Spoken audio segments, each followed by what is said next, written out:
The GTA mayor set on being your next premier.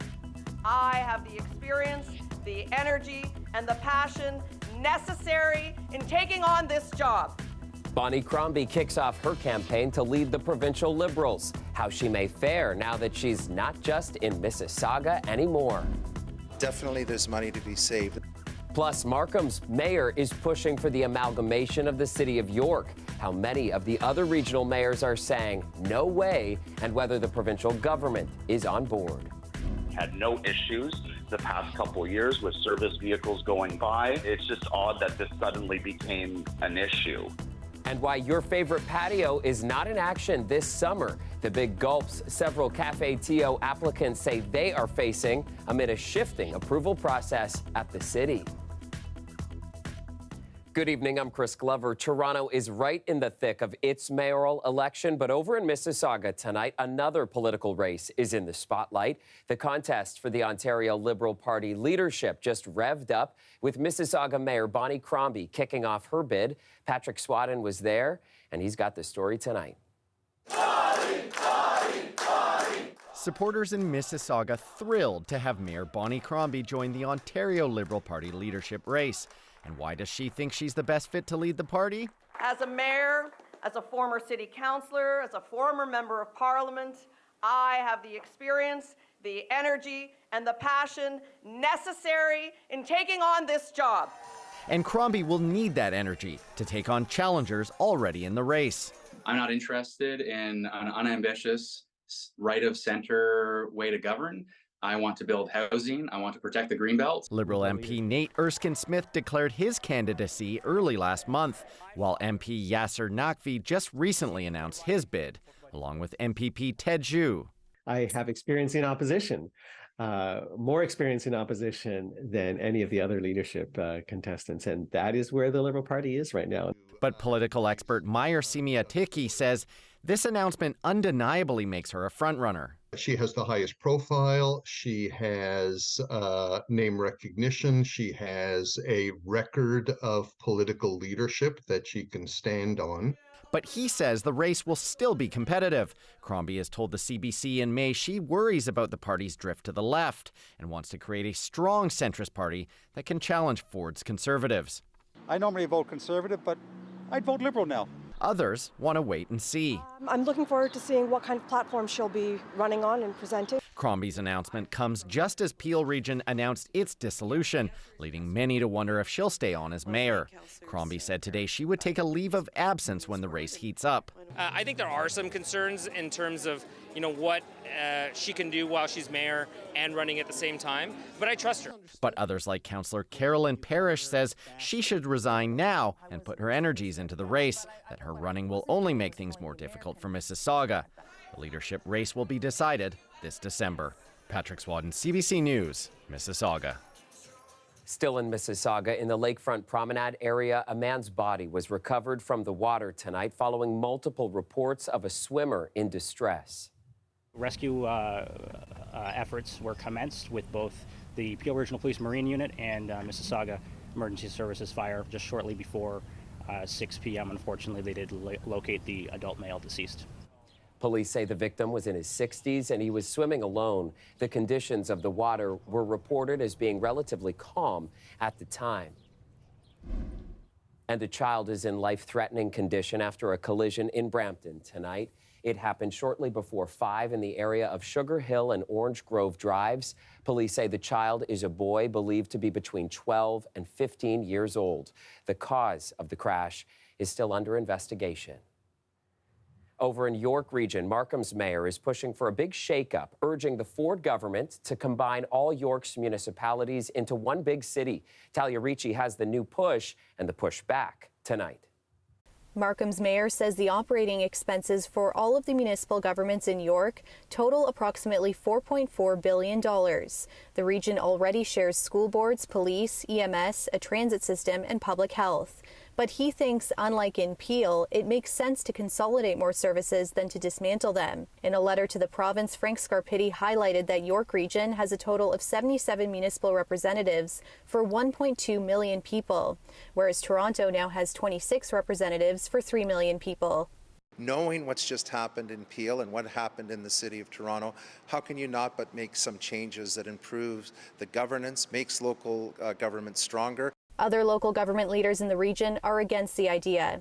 Aurora's mayor is opposed to the amalgamation. So is the mayor of the township of King, Georgina, Stouffville, Newmarket, and Richmond Hill. I think that making a statement like what Mayor Scarpitti has suggested really does throw the baby out with the bathwater. The head of Newmarket's Chamber of Commerce says he prefers that the region stays the way it is. And if it becomes one level of government, then all of a sudden now I worry that you might see a disproportionate amount of investments and services go towards the south. Residents in the region had mixed reaction to the idea. Many had questions about how it would work and also mentioned valuing the identity of every municipality. I think every little place like Richmond Hill, Markham, whatever, have their own identity. It's a great idea. Yeah, I like it. The province is in the process of reviewing a number of regional governments. Facilitators for regions including York, Durham, and Halton will be named in the coming weeks. They will make recommendations to ensure governance structures can effectively respond to the issues facing Ontario's rapidly growing cities. The province says it has no intention of imposing changes in these areas. Now, the mayor of Vaughan, Stephen Del Duca, did not comment on this today. The mayors of York Region are expected to meet on Thursday. Talia Ricci, CBC News, Markham. Back in Toronto, a patio hang at your favorite spot may not be on tap this summer. Multiple restaurant owners just received word their outdoor space is being denied this season, even though it was allowed the last couple of years. Ali Chiasson looks at what's behind the denials. Cafe TO is technically back, but it's a much different program. It was once free. This year, there are fees and more rules around the size and where they can go. As Deputy Mayor Jennifer McKelvey puts it, those changes are coming this year because safety is important. But how come we're seeing restaurants and bars that were approved in the past get denied? Look, you put in the exact same application that you put in the past 3 years in terms of the number of tables, where they're going to be, and all those things. Why then did your application get rejected this year? I'm asking myself the same thing. After months of waiting, Bar Volo's patio was denied. The reason? Laneways no longer apply, saying it would get in the way of emergency vehicles. We had no issues the past couple years with service vehicles going by. It's just odd that this suddenly became an issue. You'll remember that during the pandemic, the only place that people had to dine on the outdoor spaces. And so we were quite permissive. Permissive in how close they could get to intersections, materials they could be made from. We're not as critical during the pandemic because there was just less traffic, right? There was less movement overall. Now, that's not the case. But even for the patios that have been approved, the timing of the program has been a lot later than a lot of us would have hoped for. The city had originally said Cafe TO would be well underway in May. We are hearing that some businesses aren't finding out about approvals or rejections from the program until, this week, even late last week. With these delays, it impacts the staffing levels. Some businesses want to be able to hire more people, but they don't know when they can actually start to serve on the patio. Added delay does add a lot of stress. And for the owner of Puka Restaurant, that equals lost revenue for us, especially after the pandemic coming out. It's challenging. This is a pretty good visual representation of how Cafe TO is going. This stretch of Queen Street was, up until recently, dubbed the Patio District. And as you can see, it is not quite that. Definitely not yet. As for the businesses that were denied their Cafe TO patios, many of them are appealing in hopes of salvaging some of patio season. Ali Chiasson, CBC News, Toronto.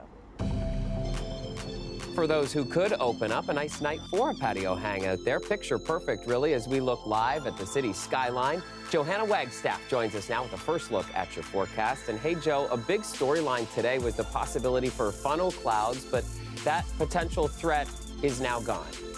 Yeah, Chris, the risk for funnel clouds decreasing across southern Ontario as this spinning low pressure system moves off.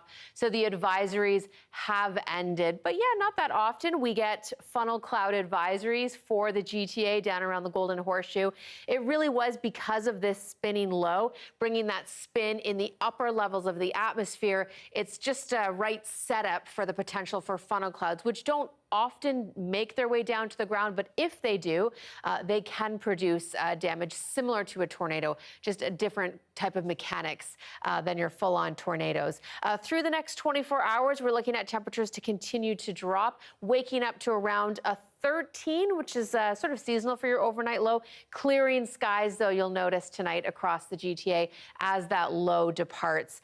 Waking up to a few more clouds as we head into the mid-morning hour. And then in the afternoon, this is all connected to a second low pressure system moving in, bringing the potential for a stormy Thursday afternoon. And I'll tell you more about how long that low lingers a little bit later on. Great. Okay, we will look forward to that. Thanks, Johanna. Now to the fallout of a dangerous collision near Steeles and the 404. A York Regional Police officer remains in life-threatening condition in hospital tonight. The officer's cruiser was struck by a Canada Post truck after conducting a traffic stop. Greg Ross has more on the investigation. It happened just after 2:30 this morning. According to York Regional Police, one of their officers had just completed a traffic stop in the westbound lanes of Steeles Avenue at the 404 overpass. Upon completion of that traffic stop, the cruiser that he was sitting in was struck from behind by a large truck. It was, in fact, a Canada Post truck that was also driving in the westbound lanes. The police officer had to be taken to a hospital with life-threatening injuries. Obviously, all our thoughts are with the officer at this time. According to police, the driver of the Canada Post truck did not suffer any serious injuries. He remained on scene and is currently speaking with the Toronto Police Traffic Services. Officers here at Toronto Police Traffic Services have taken the lead on this investigation. That part of Steeles Avenue is the border between Toronto and York Region, but it actually falls under Toronto Police jurisdiction. If anybody was in the area or anybody witnessed or has dash cam, to please notify or get hold of the Toronto Police Traffic Services. At this point, it's not clear if the driver of the car involved in the original traffic stop was still on scene at the time of the crash. That is being investigated. Police have not released the name of the officer that was injured in the crash. Greg Ross, CBC News, Toronto. After a rash of recent home fires without working smoke alarms, Ontario's fire marshal is announcing Test Your Smoke Alarm Day for later this year. Over the past year, we have witnessed a tragic increase in fire-related fatalities in our province. In 2022 alone, we experienced the highest number of fire deaths in 20 years, with 133 lives lost. He also announced that Test Your Smoke Alarm Day will be on September 28th. Today's announcement comes following a two-day summit discussing strategies around smoke alarm education in Ontario. The goal is to spread awareness of the importance of testing smoke alarms on a regular basis. The Government of Canada recommends checking every month and replacing batteries. Welcome back. New developments tonight in the controversial prison transfer of one of Canada's most notorious serial killers. In May, Paul Bernardo was moved from a maximum security prison to a medium security institution, and now we're learning the Prime Minister's office was briefed about that controversial move months before it happened. Ashley Burke has more about that revelation and the anger that is growing around it. Conservative leader Pierre Poilievre says it's time for the public safety minister to go. Marco Mendicino needs to resign. And what if he doesn't? The Prime Minister needs to fire him. His demand after CBC News revealed Marco Mendicino's office, new serial killer Paul Bernardo, would be transferred from a maximum to medium security prison 3 months in advance. Mendicino says he didn't find out until the day after the transfer, creating a firestorm on Parliament Hill. I believe that this government has a real bad habit of saying, I didn't know. They know so little. What the hell are they doing there? The minister admitted a mistake was made. I have also made it clear to my staff that this should have been briefed immediately. Corrective steps have been taken. I have dealt with it. The opposition alleged he must have known. If his staff had really kept a secret from him of this enormity, he would have fired them a long time ago. But he hasn't, because he knows and they know that he knew. I will absolutely reject it. I knew on May 30th. Order. If you won't resign. Tell us right now which staff member is going down for not telling him. Mendocino promised change, saying he will issue a directive that he must be told in advance about pending high-profile transfers, as should victims. And we will now always defend the rights of victims. The Prime Minister knew about the transfer the day it happened, even before the Public Safety Minister said he knew himself. Prime Minister, is someone going to lose their job over Bernardo's transfer, and should it be your Public Safety Minister? The Prime Minister's office says it first learned about Bernardo's possible transfer back in March and said it immediately got in touch with Mendocino's office, calling it the right thing to do since that file is Mendocino's responsibility. The Conservatives are now calling this a failure of leadership at the very top. Ashley Burke, CBC News, Ottawa.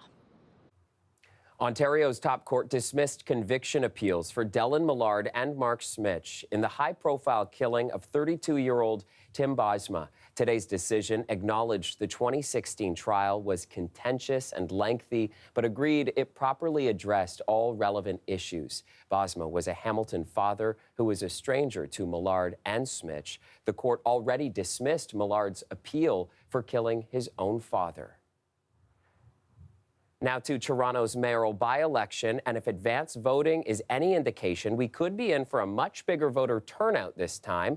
The city says nearly 130,000 eligible voters cast a ballot in advance, which ended yesterday evening. That is an increase of nearly 12% compared to advance voting in last fall's city election. You'll likely remember a dismal 29% of people voted in that election. More good news from this year's advance vote. The city also says yesterday alone, more than 38,000 eligible voters cast a ballot, and that is the largest turnout since the 90s. All right, so a lot of us have already voted, but if you are wanting to learn more about the candidates to help you decide who to vote for, we have got you covered here at CBC. Head to our website to check out how Toronto's top contenders compare on important election issues. You can find our interactive page at cbc.ca/Toronto.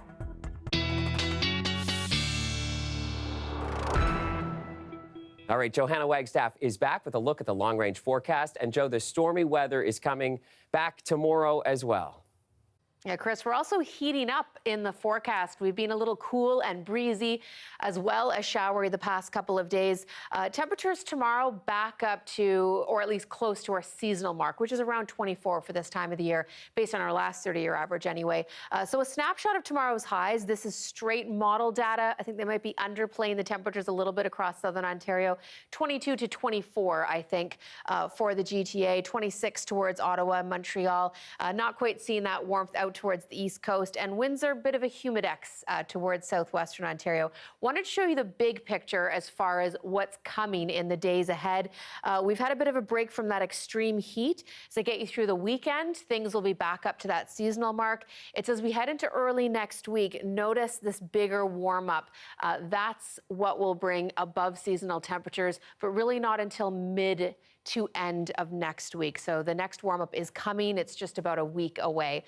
We do have to get through a couple of rounds of precip. So here's our exiting low, starting Thursday off dry, but that next low pressure system moves in for tomorrow afternoon. So here's a snapshot of tomorrow evening. Scattered showers across the Greater Toronto area, and some of this might become convective, meaning we may see some pockets of thunderstorms as that low swings down. And as it does swing down below the lower Great Lakes, we'll get a final push Friday evening for the chance of some Friday evening showers. Not as widespread as tomorrow, but heads up, we could be looking at a soggy end to the week. But it is not a complete washout over the next couple of days.